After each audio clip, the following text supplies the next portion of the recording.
Hey everybody, welcome to the Adventist Hoops podcast. I'm Dustin, and today I'm here with Walla Walla University's men's head coach, Brandon Broome. Brandon, welcome to the Adventist Hoops podcast. Good morning. Thank you for having me. So Brandon, why don't you just tell everybody a little bit about your story, where you're from, and kind of your basketball journey that's led you to this point where you're the head coach at Walla Walla. All right. Well, I'll try to keep it short. I'm from Missouri City, Texas, by way of Los Angeles.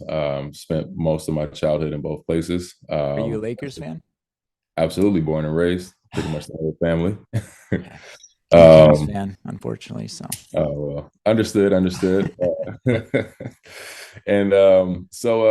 went to Elkins High School for high school, and then went to Oakwood University. Won our national championship in 2008 with our team there. After that, I moved to Miami, went to work teaching and coaching through the Starks Elite and Sons men's basketball or boys basketball organization. Really learned a lot about coaching and a lot about the circuit. and that's AAU. That was AAU. Then I started working for American Senior High under Kelvin Farrington, which was a great experience. Learned a lot from him. And then I got called up by Eric Cantrell, who had a lot of faith in me to come up here and work with him. And then once greener pastures opened up for him, they gave me the opportunity here. So I appreciate the Walla Walla administration for giving me the opportunity. And we've been rolling ever since. What would you say has influenced you as a coach more, your playing career or the coaches that you've served under or played under? It's kind of a combination of both. I think the hardest part of coaching is eliminating the player in you while you're on the sideline. It is really, really difficult. So at first it was a lot about playing and my style of play. And then once you start getting into it and realizing that doesn't work really, it's been the coaches, the conversations and their advice. Talk about that a little more. I think that's really interesting. Eliminating the player in you. What are some specific examples of things that you maybe wanted to push because of how you played the game, but that weren't realistic? Well, yeah, I'm very athletic and competitive, or I was very athletic and competitive. So it's something that and I was quick to grasp things, right? So you get shown the play a few times, you know what it is, and so you kind of want to put that on your players, which is still necessary, that you have to pick up plays quickly, or making reads or different things like that you can see that are due to your playing days and also just your experience being an older person in this situation, and just wanting them to do those types of things that they may not have had the experience for, they don't have the repetitions for. They don't play it. They haven't played it long enough for it. There's just so many factors into what a player can do. You have to realize that you're never going to put that jersey on again and get out there and help them, right? And so you can't think Maybe about in practice. maybe at Show them practice, a little bit, right? a few practices you can Yeah. get out there after practice, but you're never going to be able to do any of that. So you have to eliminate what I would do in this situation, right? It doesn't matter. You're never going to be able to do it. So Right. it was really those conversations with older coaches, like, man, you got to be a little more patient. You have to repeat the same thing in 7 different ways. Find a new way to say the same thing. Find a new way to teach the same thing. So that's the fun of it, and just learning the skill set of coaching. I think is the thing. Just realizing that coaching and playing are 2 different things. Same game, 2 different roles. I feel like for me personally, I've been learning more and more that you can't teach everything too. And I, for a long time, just wanted to teach every single skill. I wanted my players to be as well-rounded as they could be, to the point of not being practical, right? And not focusing on the things that they really needed to work on. And so that's been something I've been learning even in the last couple of years here at Sacramento Academy, where I'm at, just teaching those things that we actually need to work on. And like you said, hitting those things multiple times throughout the course of the season and off season. Yeah, I'm still learning that because there's so many things to being successful. But yeah, I'm starting to dial in a little better, focusing on what a particular player can do, and then showing them that, right? Really, really letting them develop in that space, and then letting them know that there's more beyond this. Like continue. I just, I do believe in that. Remind players that they can grow beyond what you're asking them to do. Mm-hmm. But especially at the college level, you got to do what you can do all the time, right? If we gave you the ball 10 times wide open, you got to be able to hit this 7 or 8 times, right? That's the metric. If you can't do that, then in real life, you can't do it. In a game, you can't do it. We can't depend on this. Yeah. So teaching that is really the hard part between high school and college is we only care about what you can actually do, not what your potential says you should be able to do soon. It's kind of too late at a Right. certain point, right? I mean, there's still player development. I was going to ask this later, but I'll just ask it now. What emphasis, you just had your first game against Whitman, local rival there. You guys pulled it out there and beat them. But at this point in the season, what role or emphasis do you put on player development with you and your staff? Like, is it kind of too late at this point? You do stuff earlier in the year, or do you still continue to do player individual work throughout the year, season? We are developing more individual stuff into the season. Before we were more focused on, yeah, it's too late. Like we just got to work on our things, and then you guys got to make time. What we learned last year with a different type of roster was we need to add it. I mean, there's always player development, but we're doing general player development. Like, hey, we're taking shots today. We're working on this today as a group. And what we realized is that while that does help, there are individual things that we can add in the middle of a year. There's enough time to get enough reps and to get comfortable with something that you're not quite strong at. And what I've noticed, especially with I say an older player, he's gone now, with Keandre, was that if we add just one little thing, just one thing in the middle of the year, that can change everything for you. And so once we figured that was possible, because when you're playing, they're like, oh, the same thing they taught us is too late. If the season started, you can only do what you already can do. Once I learned that as a coach, you can add something in the middle of the year, it kind of changed my perspective on player development in the middle of the year. I was going to ask about Keandre later, but since you brought him up, Yeah, you recruited him to Walla Walla. I did not. Oh, you did did not. not. That Okay, was but you Eric. coached That him. was Eric Cantrell, and then I did coach Eric him. Control. Okay. Yeah. You coached him his freshman and sophomore years as an assistant. Is that right? Well, yeah, it's essentially the head coach, but yeah. Okay. So I took over in his freshman year, and then Okay. coached him the whole time. Okay. So, for people that don't know who Keandre Gaddy is, tell them. Pure monster, man. Pure monster. Totally gifted. Really hardworking guy. Really competitive athlete. And then off the court, just a really kind, thoughtful guy. Very, very, very, very caring. Really, really passionate about the game. And just his friends and just life in general. I don't want to tell too much of our stuff, but he was really attached to doing something great here, which he did. But he wanted something better for the program, so it was really hard for him to leave. I kind of made it so he couldn't come back. So he was really stuck on the fence for a little bit, and I said, "You can't come back, man. You've kind of outgrown what we can do." And what I meant by that was, in that first year, at least last year, you have to go and find out if you don't fit, if you don't like it, if it's not really for you. You have a home here. I mean, we're not going to say no. Right. He's 20-10 monster. Really, really took the conference by storm. Really happy for him. Really proud of what he's done. So Keandre ended up transferring to Tarleton State in Texas. He had a great year last year and just started his senior campaign there a few days ago. And you and I were talking about this a little while back. I mean, arguably, maybe not arguably, he's the best Adventist college basketball player out there right now.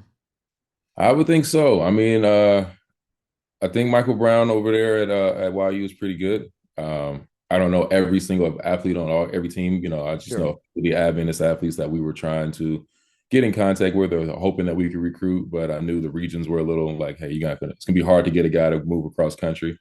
But in my opinion, yeah, Keandre is. I think he's number one. He's 20-10 for 2 years, 1,000 points in 50 games. I mean, and I should say Tarleton State is Division I NCAA, and they play in the WAC, I believe. So yeah, great player. Since we're on players here, talk a little bit about senior Ethan Ford. I mean, it looks like his scoring average has gone up and up every single year, and last year he made it into double digits. So, what are you expecting from Ethan this year? Actually a lot. Well, I'm really happy with his work this summer. I think he's finally realizes there's no secret to it. It's just a bunch of work. So he really put in a lot of work this summer. COVID really hurt his career, I would think. He was really on a good trajectory before that year that we had off. So he's had to do a lot in the weight room and conditioning to get himself back into the shape he needed to be in. And he's a great playmaker. He's realizing that again, getting back to his point guard roots. And I'm really hoping that he has a great year. I think he had a great game Saturday night. Really helped us out in tough stretches. And I'm thinking he's going to have a really big year. Him and the other senior that we have, Caleb Golden. I think they're going to have a really great year. Also wanted to ask about Andrew Vaughn. I think he led the team in scoring this last year. What are you expecting? Can he make a jump to being an elite scorer in your conference? I believe he can. We've been talking about that a lot. Now that we have the personnel that will allow him to be a little more free as far as the matchups go. I think last year we were able to key in on him a lot without having, the post threat that we had in the past. So now having a great post threat and giving him the space out there to create and get his shot up. He's a great shooter.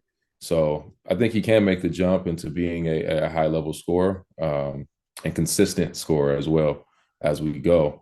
Just for him, it's just really, really, really developing his jump shot to make sure that is his number one weapon. And then he has a lot of tools behind that so that can make him deadly.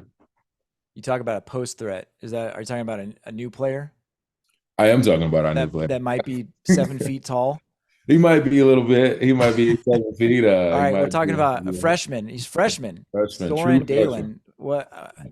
Man, I saw the team picture on the website, and he just is sticking above. He's got a farmer's tan. It looked like he just came out from working outside. I mean, he looks scary, and he's only a freshman.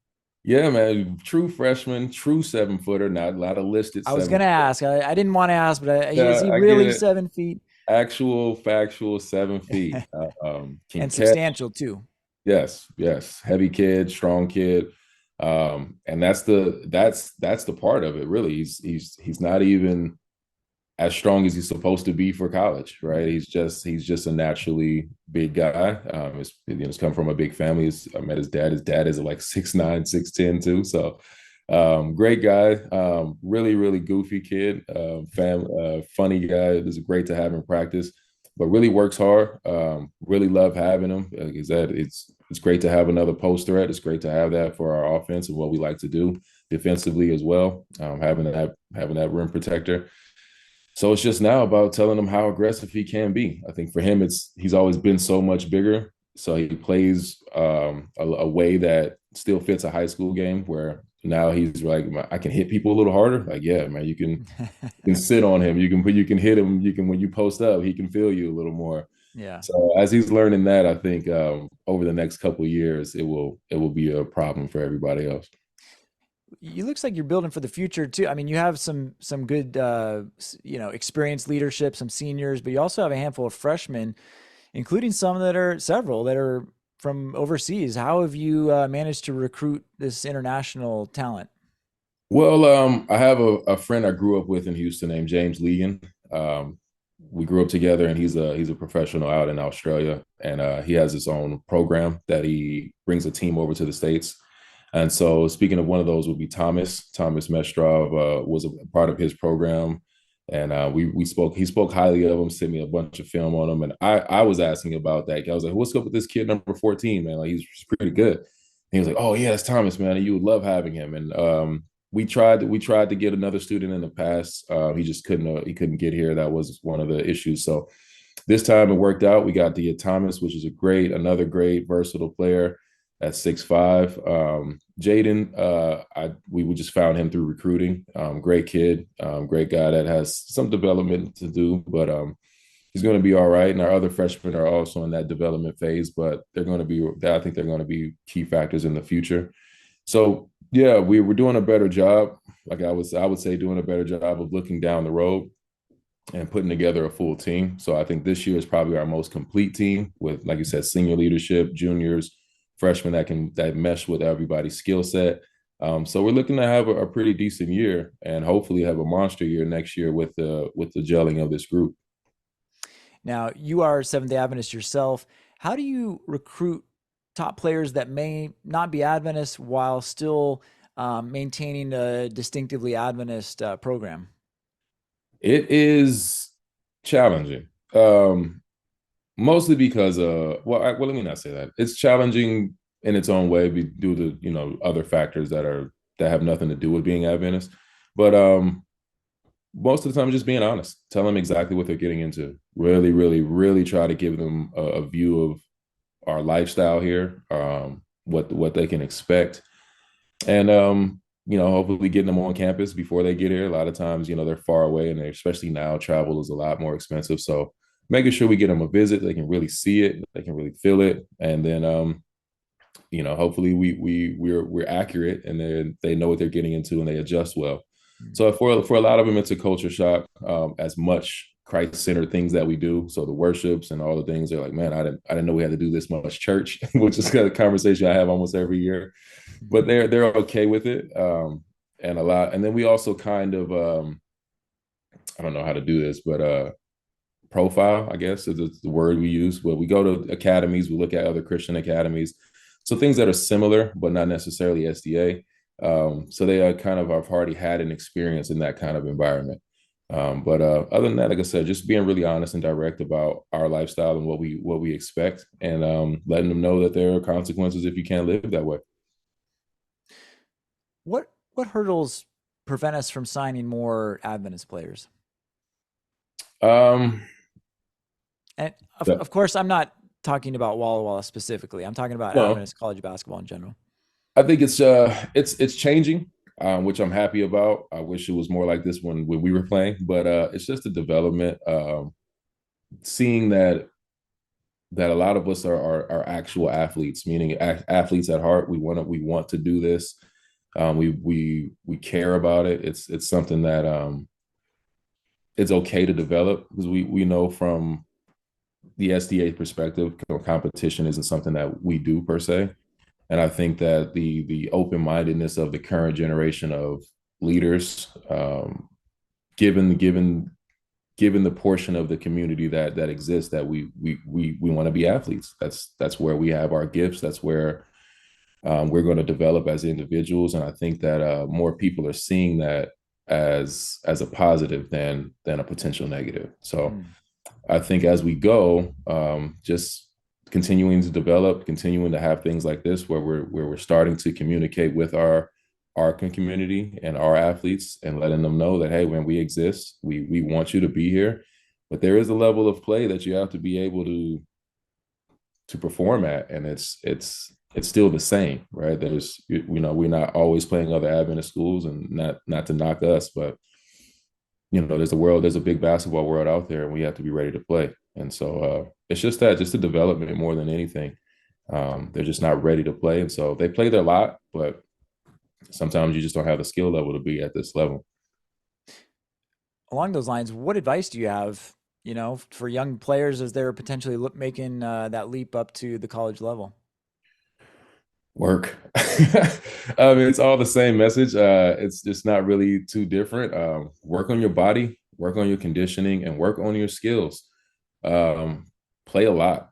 I would say before you get here, train a lot more than you have been. I think right now we're in a training heavy side of things. I think the pendulum is swung completely the other way. So for now opposite of what they would tell us 10, I guess when I were 20 years ago, geez, um, to train more, I would tell these young players to play more, put these things that you're training into an action. And that way, in these 50 rec ball games you could play a day between 2 o'clock and 6 o'clock, you can run into these same situations. When do I use a jump stop? When should I use a Euro? How do I come off these screens? Put yourself in these situations live, even against bad defense. You will get ideas. Oh, I should have done this. Oh, I see now why coach is telling me I need to stretch it. Now I understand what stretching a screen is, or why I need to curl this screen, or all those little nuances. You can rep them out, but it's a controlled environment. Everything is perfect in a training situation. In a game, it's not. So play. Get out there and play. Call your friends. Go to a new gym. Go to the other side of town. Play against some strangers, right? Get roughed up by an old man. Like, the things that we used to do. Play 40-year-olds. Get beat up. Or learn how to post up. Learn how to deal with somebody who doesn't play. Um, I would, if you have the opportunity, play high-level women. Because they don't go for anything. They don't bite on any of the fakes that guys bite on. They play defense differently. Learn how to play against any and everybody. Just get out there and play. Again, don't neglect your training, but play. You got to play. That's great advice. I mean, you have to have the skills to be able to compete, and yet when you're playing, you can't replicate in training. You can't replicate reaction. I mean, when there's something that happens, you have to react without thinking. If you haven't been in that situation before, then you're not going to even know what skill to use, when it comes up. So that's great advice. I do think that kids play less today. Just whatever reason, video games, social media, phones, like they get a lot of interaction, from other means. Whereas like we had to go out and just play, go find friends and play. So yeah, that is something that I think is missing. I will say this for all us old guys, right? Well, I guess we're younger, older guys. Just remember, video games were different for them, right? So I think everybody needs to understand that. And that kind of can help you start down the path of understanding this generation. We grew up in a time where online play was becoming a thing, right? We always needed our friends. We always had to be together. You needed someone there, or you just played the computer. They can play a stranger against a human being at any time of day. They never have to leave the house. So yes, they do play less because life is inside. Yeah. So once you kind of wrap your mind around that, you kind of get to understand them a little more, and you can develop them a little differently. So just, as we go, just think that the world was different when they were kids, right? Think post 2008. We're kind of in that era where now we're recruiting people in the year that we graduated high school. So just remember that as you're dealing with the new guys. Yeah. Are you any good at 2K? Not anymore. I I tried to play 22 or 21. Once I had to actually figure out how to make layups, I was like, "Oh, you taking this video game? I can't do it anymore." Are you still able to play a little bit? Yeah. I try to get out there. I'm actually trying to get a little more serious about it again to keep my sanity. But yeah, I can get it off. I can get up and down a little bit. What position did you play in college? I played the 3 and the 4, mostly 4. Yeah. So that's my spot. I still love being the 4. It's kind of my favorite spot on the floor. So yeah, played the 4. Let's talk a little strategy for Walla Walla this year. I mean, with having Soren in the post, what kind of sets are you going to be running to get him the ball, to get, Andrew open looks? What are you looking at running? It's more of an open concept. I mean, obviously, we're going to do some of the things we've been doing. We've been working with the triangle over the last few years. We're probably keeping some of those concepts, but we're not going to stick solely to it anymore. Opening up the floor a little bit with some dribble drive actions and Princeton actions. So it's more of a dribble drive base this year with, like I said, some post action out of the triangle and Princeton. And then some of the high post things, kind of pulling him up or spreading the floor for him, so that and we have some off ball stuff for Andrew as well. Is the triangle get too much, but yeah. Is the triangle something that you had run before you got to Walla Walla, or? It was something I always wanted to run, and I didn't have the post. I didn't have the post player for it. I know the triangle can be run for anybody, particularly, but most of the time you need a guy who can operate with his back to the basket. I mean, no matter how you slice it, whether it's Shaq, Kobe, or Jordan, you kind of need somebody who can take that post side or the open side and give somebody the business. So with Keandre, we ran the triangle a lot. We had once we kind of grasped it, we had some really good success with it. And then we kept trying to run it opposite with highlighting a guard, but you, like I said, you still need to be able to work that mid post and that elbow. Um, so it's not as conducive without an assassin in that spot. Mhm. So opening up the floor and even having Soren back, we could have stuck with it, but then it also kind of limits everyone else. And so having the amount of shooters that we have this year, we decided to spread it out, and give our more dribble heavy guys some opportunity in there that gives us a more dynamic approach. Are you finding that in conference you're matching up physically decently with these other teams, or are you trying to get a little more movement to get easier baskets? So defense can't just sit back and be ready. Yeah, I think we matched up physically pretty well. I think it's just comes down to execution. So now, yeah, we're trying to get a little more movement to get the guys that. So the triangle really is an IQ and skill based offense, right? So it's a lot of things that don't actually happen within the flow. It's kind of once you catch it, if you can't shoot, then you kind of have to create the next option. With now creating a little more with a little more motion, we can eliminate some of the guys' deficiencies. Can catch the ball on the move, so you're not really having to face a set defender or having to read a closeout. Um, so it's just that really, just to create some motion and pull defenses, side to side, obviously, and create those windows. So we want to beat them more with the pass. And then, like I said, giving the guys who aren't great passers, but are dynamic drivers to give them those lanes that really don't exist in the triangle. And I think most of your opponents are playing man. Yes. Yeah, most of the league plays man, except the number one team in the country, which Mm. is College of Idaho. They're a 2-3 team. They play zone almost exclusively. Kobe's done a great job of not disguising it, but expanding his zone. He does a lot of great things with it. So he's been dominating our league, and he's still the target for us all. The Yotes up there, and you know, as they know, we're all coming for him. So that's what we're looking for. So do you have a zone offense you run for against them, or?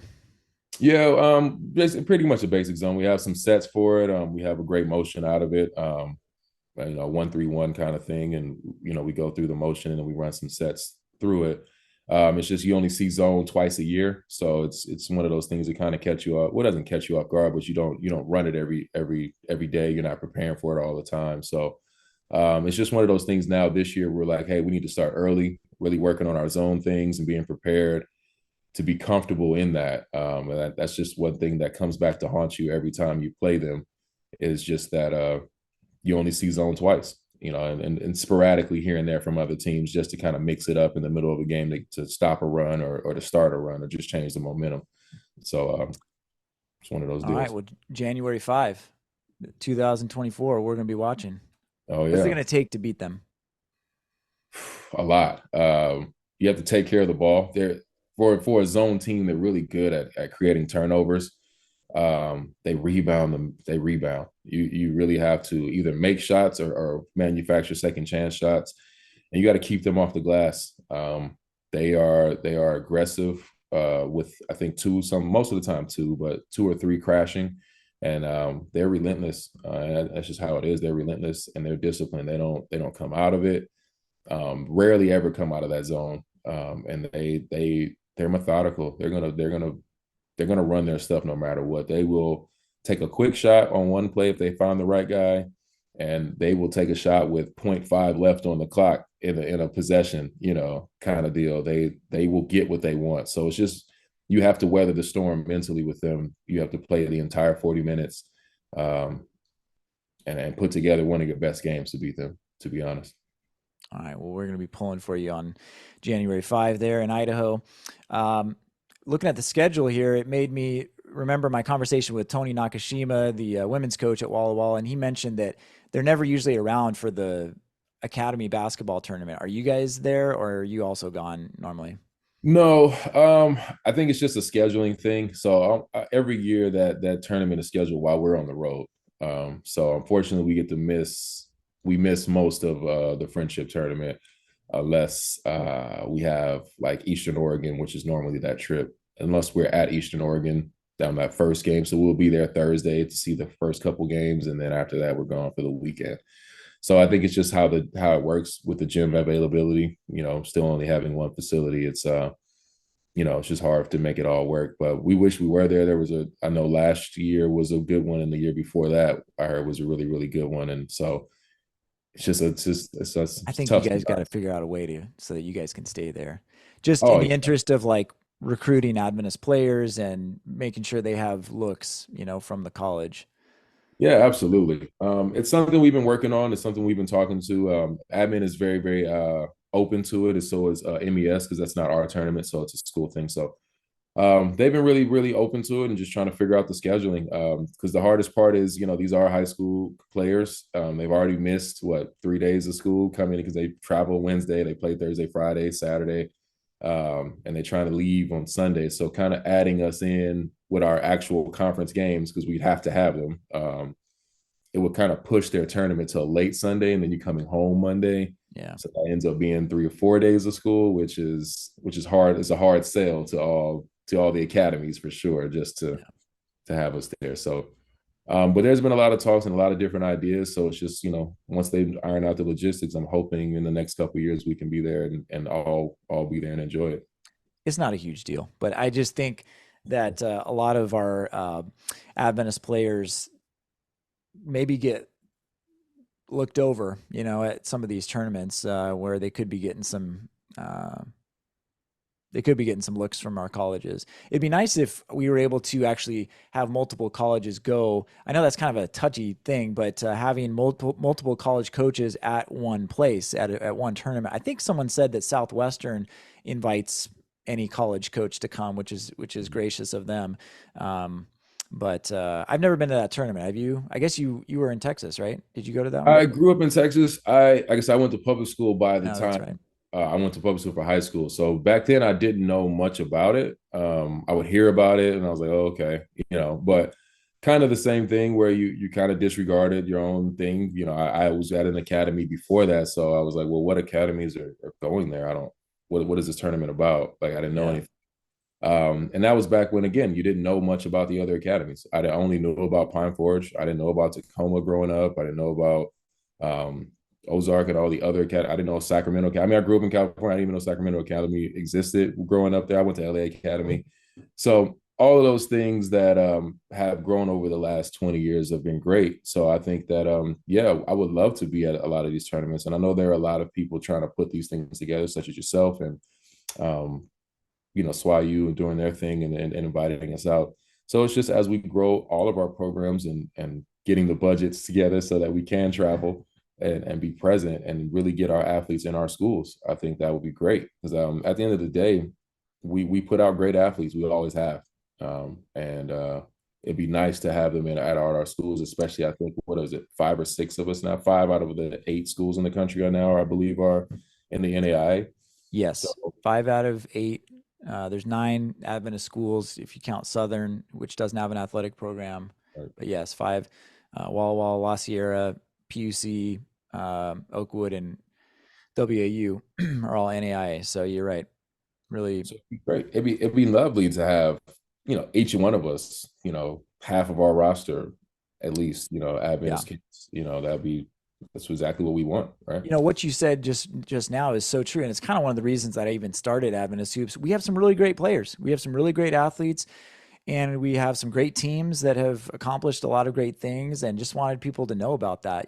So I think that is one thing that I wonder, man, how can we get all of these Adventist kids, if they want to play, there's somewhere they can play. I have no, if they really want to play, you could play at an Adventist school, as long as you have a certain level of skill.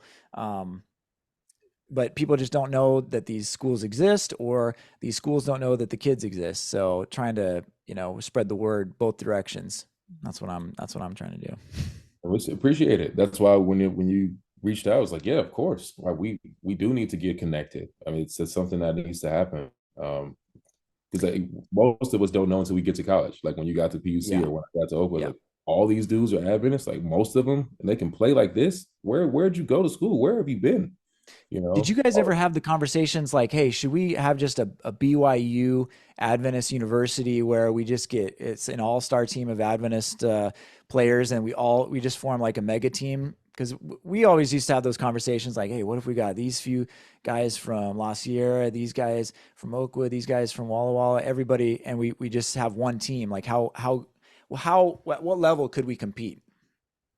if we got all the best players, and like you can pick an era, we can compete with anybody. Do you think that we could have a NCAA Division One team that's competitive?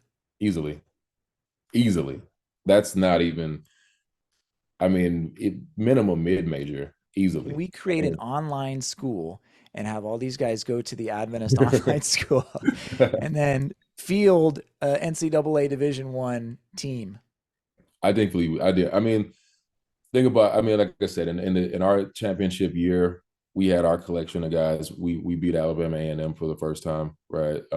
And I think subsequent teams after that beat them. So Hold that's a on, Division that one. they're Alabama A&M, are they Division Two? Division one. They're a Division one SWAC team, right? So Okay, we beat them because in 07, right? I was under the impression that Washington Adventist University beat two NCAA Division One schools in like 2017, 18, something like that, and that they were the first Adventist school to beat a Division One. So that's Maybe an accountable game. We definitely won in 07 against Alabama A&M, but that was an okay. exhibition game. So if Okay. that doesn't count, I And get your that. championship was in I always get it wrong. USCAA? Yes, yes, Okay. yeah. So I don't know if we were the first Adventist school to win a national championship. I believe we I think were. so. Because Uh, WAU won in 2014. 14, right? We won in 8, 12, 16, and 18, I believe. If somebody else knows about another school that won, earlier, because I know the Walla Walla was in that league for quite a while. I'm trying to. I think PUC may have been the first NAIA school. La Sierra was So NCAA Division III at one point too. I need to do some digging on the history of what program went NCAA or NAIA first, but I don't know if PUC was ever USCAA as well. But anyway, I don't think you were, but I also don't want to leave out Andrews. They won a national championship in the USCAA as well. I oh, they think two did. of those at the Division two level in that league as well. So Do you remember what year that was? uh maybe 09, Okay, like the year that was a after us. good that was a We good were there. run there, like 08 to 2014 with WAU winning. Um, We sounds were like there all were some good over. teams. So that's what I mean about us, right? And I think it's what prompted everybody to move to the NAIA. Most of our schedules were full of NAIA teams, and we were dominating. I mean, at the end of the day, like I said, we won 4 while you won 1. I believe Andrews won 1 or 2 during that stretch between 10. So I mean, if you want to talk about the best teams in the 2010s, so 10 to 20, it's Adventist schools. We dominated the USCAA. Mm, At the end of the day, like I said, Oakwood won 4, Washington won 1, Andrews won 1 or 2. So, you know, that's how it mm. goes. So, I mean, so when we say, can we put together a team, if we had one school to put all our best players in, could we be Division One? Easily, Mm. easily. No question about it. It's kind of exciting to think about. Very much. So I don't remember what I was going to say, but that's interesting. I never really thought about that before, as far as like, what could we do that right now?